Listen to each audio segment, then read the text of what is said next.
Hello YouTube! Comme vous le savez, demain c'est Noël et ma question c'est qu'est-ce que vous avez commandé au Père Noël? On va déjà commencer cette vidéo par ma wishlist de Noël. Bien sûr, je vais plus ou moins vous dire ce que j'ai commandé qui est en rapport avec le coloriage et peut-être 2-3 petits trucs en plus. Mais bon, de manière générale, on va pas trop s'éparpiller. Alors, ce qui est drôle, c'est qu'à la base, j'avais dit que pour Noël, je ne commanderais rien en rapport avec le coloriage. Mais vraiment rien. À la base, je ne voulais pas. J'avais commandé que des choses en rapport avec du coloriage pour mon anniversaire et je me suis dit, à Noël, j'irai dans tout le reste, mais pas dans le coloriage. Vous vous doutez bien que j'ai pas du tout respecté ce que j'avais dit, que j'ai demandé des choses en rapport avec le coloriage. Est-ce que je vais les avoir ou non? C'est la surprise. C'est ça qui est marrant avec Noël. Est-ce que t'as pas? Je ne sais pas. Je vous avoue que chez moi, on respecte assez ça. On fait nos listes. On demande, oui, est-ce que tu peux? Il y a ça, ça, ça. Après, est-ce qu'on n'a pas?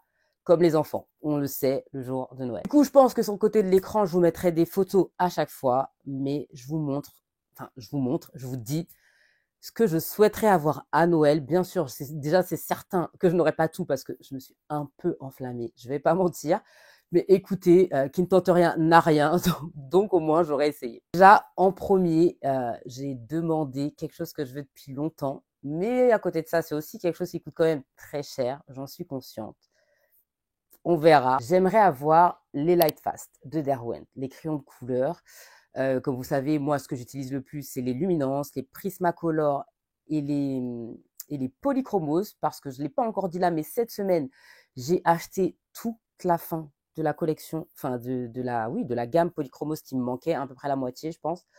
Donc ça y est, j'ai tous les Polychromos. Je vais enfin pouvoir faire le nuancier, enfin pouvoir les utiliser correctement.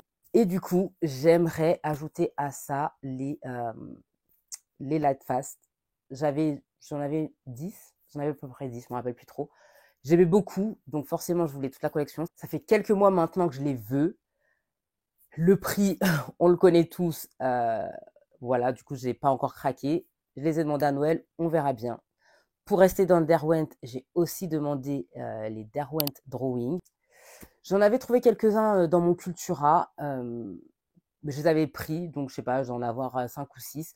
Franchement, c'est une petite gamme, il y en a 24 si je dis pas de bêtises. D'ailleurs, c'est très dommage parce que je les trouve super. Et franchement, jusqu'à il y a peut-être 2 mois, je les utilisais pas tant que ça. Enfin, j'utilisais le noir pour faire mes contours, mais les autres, c'est vrai que je les utilisais pas tant que ça. Mais dernièrement, je vous avoue que ça m'aide beaucoup à faire tous les dégradés de cheveux, tous les dégradés de couleur bois, tout ça, parce que c'est un peu des couleurs terre dans les Derwent Drawing. Et en fait, j'aime vraiment beaucoup. Du coup, j'aimerais bien avoir toute la gamme. Il y en a que 24. J'ai l'espoir d'avoir celle-là au moins. Bon, après, ça reste Derwent en vrai. Ça coûte aussi cher. Il y en a que 24, donc forcément, ça coûte moins cher, mais ça coûte quand même très cher. En fait, je voudrais faire un nuancier de crayon de couleur avec toutes ces gammes-là réunies. Les 5 gammes, je crois, je sais plus. 5 gammes, ouais, que je viens de vous citer. J'aimerais vraiment faire un nuancier en commun. Et forcément, tant que j'ai pas toutes les gammes, je ne peux pas le faire. J'ai tenté, on verra. Ensuite, j'aimerais bien avoir le tome de coloriage. Alors, c'est pas un tome de coloriage mystère, c'est du coloriage par chiffre ou par numéro, je sais pas trop comment on dit. Le tome Harry Potter, parce que c'est Harry Potter, voilà. Je suis une très grande fan d'Harry Potter, forcément, comme énormément. Et un livre de coloriage mystère, numéro, c'est plus ou moins la même chose. C'est très subtil la différence.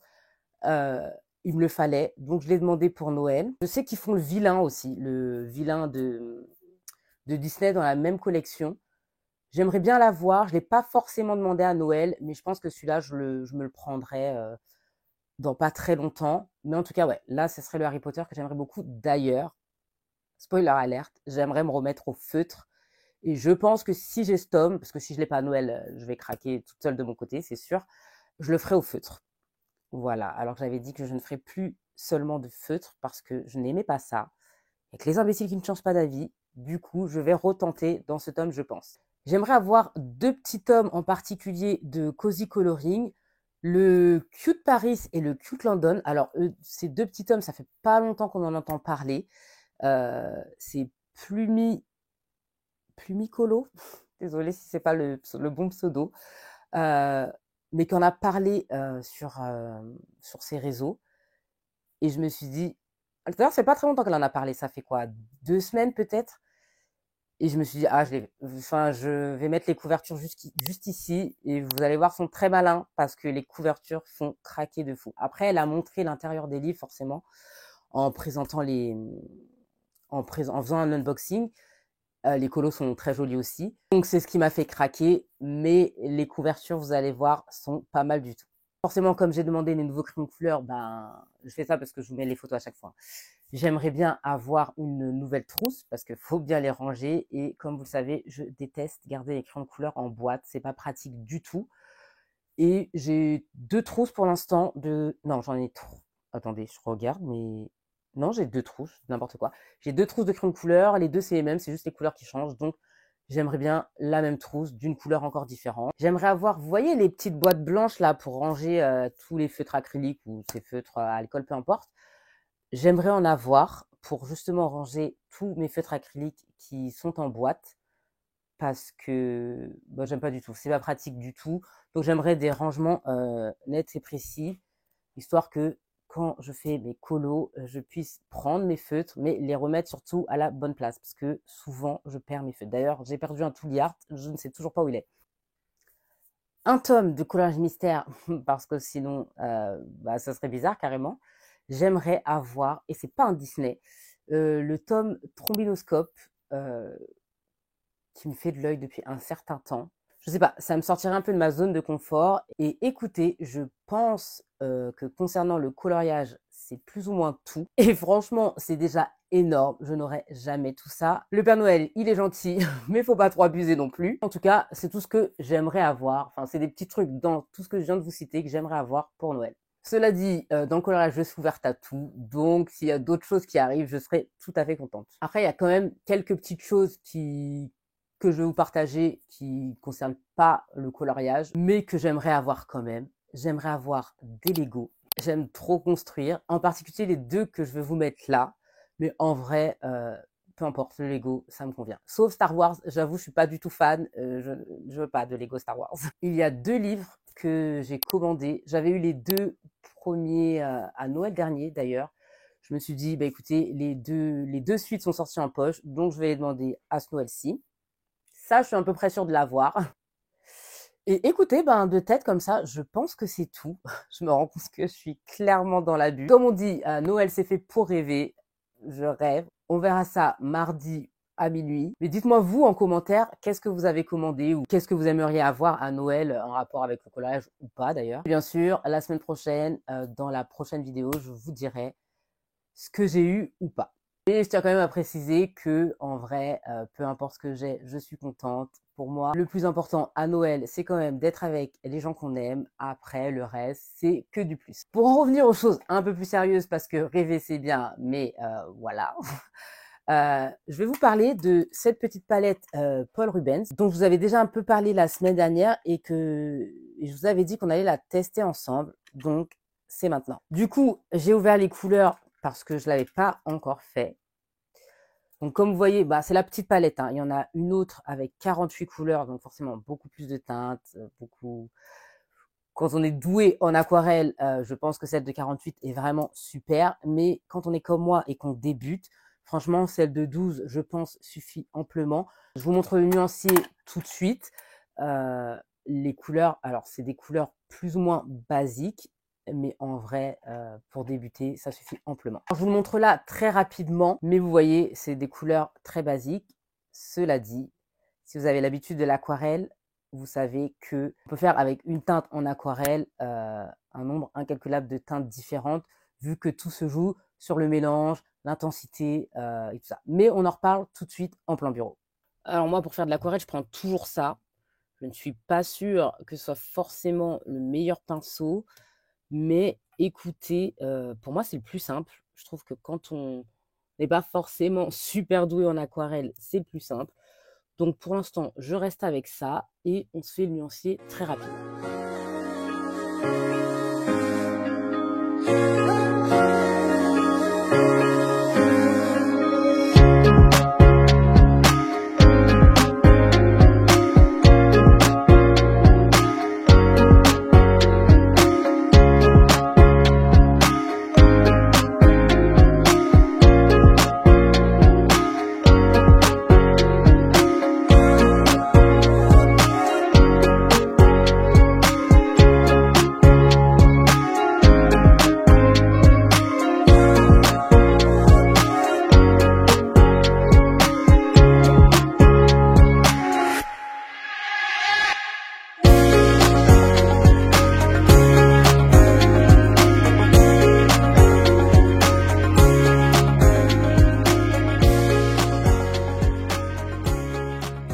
Ok, donc là, vous avez un petit aperçu de toutes les couleurs qu'on a dans cette palette. Donc dans celle-ci, il y en a 12, mais je sais qu'il y a aussi une palette de 48 couleurs, si je dis pas de bêtises, donc beaucoup plus grande, avec beaucoup plus de tons.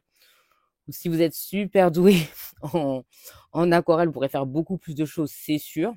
Mais franchement, une petite palette comme ça pour débuter, on a les couleurs principales et comme je disais tout à l'heure, de toute façon en aquarelle, on peut faire pas mal de choses parce que tout va vraiment dépendre des couches que vous allez appliquer et de la pression que vous allez mettre sur votre pinceau, de l'eau qui va en sortir et tout ce que vous voulez. Je pense que vous avez compris. Mais en fait, l'aquarelle, ça joue plus sur ça que vraiment tous les dégradés de couleurs. Pour pouvoir tester cette aquarelle, parce que quand même, on va vraiment la tester sur un vrai dessin. On va faire une vraie mise en couleur, pas juste le nuancier. J'ai fait un dessin et franchement, je dois dire que je suis plutôt contente. S'il vous plaît, dites-moi qu'il est mignon parce que je vais être dégoûtée. J'ai fait un de mes personnages préférés de Disney. Vous savez, j'avais fait une vidéo où je vous disais que je voulais m'entraîner à dessiner. Alors vraiment, est-ce que je suis le truc? Je sais pas, mais en tout cas, j'essaye d'avancer tranquillement, mais sûrement. Donc, j'ai dessiné Gus Gus. Et je dois dire que je le trouve quand même mignon. Ouais, il y a toujours des trucs à arranger. Je ne suis pas une pro en dessin et tout ce que vous voulez, mais on voit que c'est lui. Franchement, on voit que c'est lui, donc je suis plutôt contente. Et comme d'habitude, je vais essayer de faire un fond. Quand je fais des dessins, j'aime un peu mettre de l'aquarelle autour pour que ça donne un peu de, je sais pas, de volume, enfin que ça fasse plus ressortir le dessin en lui-même, on va dire ça comme ça. Comme j'avais fait aussi pour Stitch. Quelle couleur on va utiliser, je ne sais pas encore. Je serai bien sur du jaune, jaune, orange, rouge, quelque chose comme ça. C'est la première fois que j'utilise plusieurs couleurs en même temps. On va faire un test. Mais voilà, en tout cas, on va les tester sur ce dessin-là. Donc c'est parti, on va rester du coup sur le rouge, orange, jaune. Peut-être que je vais m'arrêter avant et que je vais me rendre compte que ça suffit. Je fais n'importe quoi.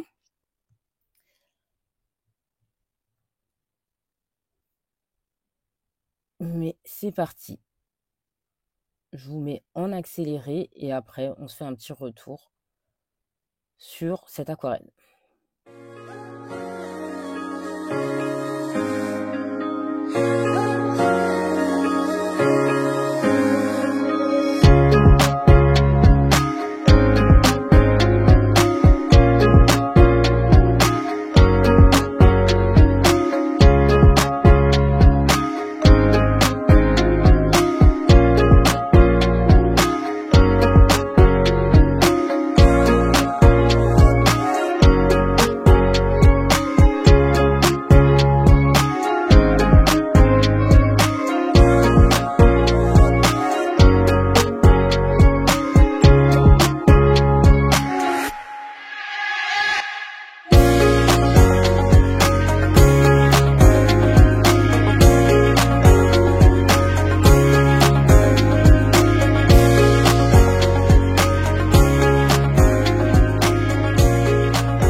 Donc voilà, je vais m'arrêter là. Je pense que j'ai mis assez d'aquarelle. Et franchement, j'aime bien. Je trouve que ça fait bien ressortir le petit Gus. Et c'était exactement ce que je voulais faire moi. Donc écoutez, on va laisser comme ça avant que je n'aime plus. Mais en tout cas, ce que je peux dire, c'est que jusqu'ici, moi, j'avais utilisé des crayons. Moi, j'utilisais des crayons de couleur aquarellables. Et je pense que je vais pour l'instant me concentrer sur les petits godets comme ça. Parce que finalement, je me rends compte que c'est quand même plus facile pour faire tout ce qui est dégradé. Alors, je ne dis pas que mon dégradé est parfait, loin de là. Hein, j'ai encore beaucoup de travail à faire, beaucoup de progrès à faire sur l'aquarelle. Mais vous voyez, enfin déjà, on voit la différence, c'est que sur les deux autres colos que j'ai fait, dans lesquels j'ai utilisé les feutres, enfin les crayons de couleur, pardon, aquarellables, je n'ai pas fait de dégradé pour la simple et bonne raison que je ne sais même pas comment m'y prendre avec un crayon de couleur pour faire des dégradés à l'aquarelle. Parce que je l'ai tenté ici, je crois, mais c'était même pas tenté pour faire un, comment dire, pour faire un dégradé, c'était tenté pour faire des effets justement. Je voulais que ce soit un peu plus foncé. Et en fait, la couleur ne voulait plus se dégrader. Enfin, je sais pas si j'arrive à m'expliquer. En tout cas, j'ai pas réussi. La conclusion, c'est que j'ai pas du tout réussi à faire ce que je voulais faire. Donc, j'ai un peu abandonné. Pour Marie, j'ai même pas essayé. Par contre, j'ai réussi à faire un dégradé un peu plus foncé, comme je pense que j'avais colorié plus. Après, c'est une technique aussi, hein. Je pense que ça s'apprend à l'aquarelle au crayon de couleur, comme tout. C'est pas magique, on sait pas le faire directement. Mais là, me dit, même s'il y a encore du progrès en soi, je suis contente d'avoir réussi à faire un dégradé et d'avoir réussi à blender 3 couleurs ensemble. Ça a donné ce que ça a donné. Ma foi, je suis pas trop mécontente du résultat, donc c'est plutôt cool.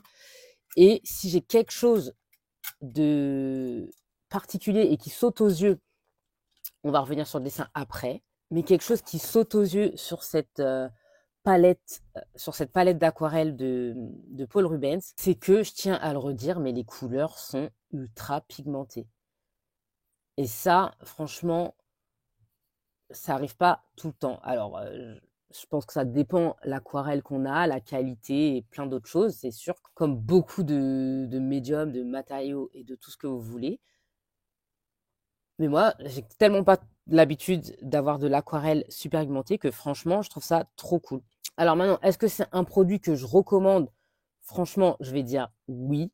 Mais en plus de ça, je me dis une petite palette pour commencer. C'est vrai qu'on a tendance à vouloir énormément de couleurs. Je suis la première à vouloir toujours énormément de couleurs pour faire énormément de teintes différentes. Franchement, en aquarelle, on n'a pas besoin. Je pense que je vais me contenter de cette palette pendant un petit temps jusqu'à ce que je sache vraiment me servir de l'aquarelle. Et peut-être qu'après, je penserai à investir dans plus de couleurs et tout ce que vous voulez. Mais je trouve qu'une palette comme ça, il y a 12 teintes. Vous voyez les teintes, c'est les teintes basiques. Et encore, après, vous voyez, vous pouvez faire des dégradés. Et encore, je les ai pas super bien faits. Mais c'est ça qui est cool, encore une fois, avec l'aquarelle, c'est qu'on peut faire nos propres dégradés. Donc, en soi, là, on a le violet, on aura plusieurs teintes de violet. C'est amplement suffisant pour démarrer et pour pouvoir faire ce qu'on veut avec l'aquarelle. Alors moi, je l'ai fait dans ce tome-là parce que pour l'instant, il n'y a que dans ce tome. C'est pas un tome, désolé. Je l'ai fait dans ce colo-là parce que il n'y a que dans celui-là que je fais de l'aquarelle. Mais sachez que si vous avez des tomes de coloriage avec des feuilles assez épaisses, un peu comme, je dirais comme le tome Collector Princesse, à peu près, les feuilles sont assez épaisses dans ce tome-là, où il n'y a pas de colo au verso, vous pouvez tout à fait utiliser de l'aquarelle dans les fonds de vos coloriages mystères. Il y en a pas mal qui le font, j'ai vu des rendus super. D'ailleurs, à la longue, je pense que moi, c'est ça que j'aimerais faire. Il y en a même qui les utilisent d'ailleurs dans des tomes recto verso, hein, et ils ne gâchent pas le colo de derrière. Moi, je vous avoue que pour l'instant, j'ai un peu peur de ça, donc je conseille plutôt de l'utiliser que dans des tomes où il n'y a que du recto, pardon. Mais après, ça, c'est votre choix. En tout cas, sachez que oui, l'aquarelle, vous pouvez tout à fait l'utiliser sur du coloriage mystère. Je vais vraiment m'entraîner avec cette petite palette. Forcément, je reviendrai vers vous de temps en temps pour vous en parler, dans le sens où quand je vous montrerai mes récaps colo et tout ça, si j'ai utilisé la palette, je vous en parlerai. Si j'ai fait des progrès, je vous en parlerai aussi. Donc, comptez sur moi pour vous reparler de cette petite palette. J'allais gommer, mais ça va effacer l'oreille, tant pis, il y aura la marque. Et là, on va passer un peu à l'embellissement du colo. Je vais mettre un peu des petits traits blancs par-ci par-là pour mettre un peu de lumière. Enfin, rien de bien fou, parce que ça aussi, je dois travailler ma technique. Mais on va dire que ça donnera un peu de luminosité au dessin.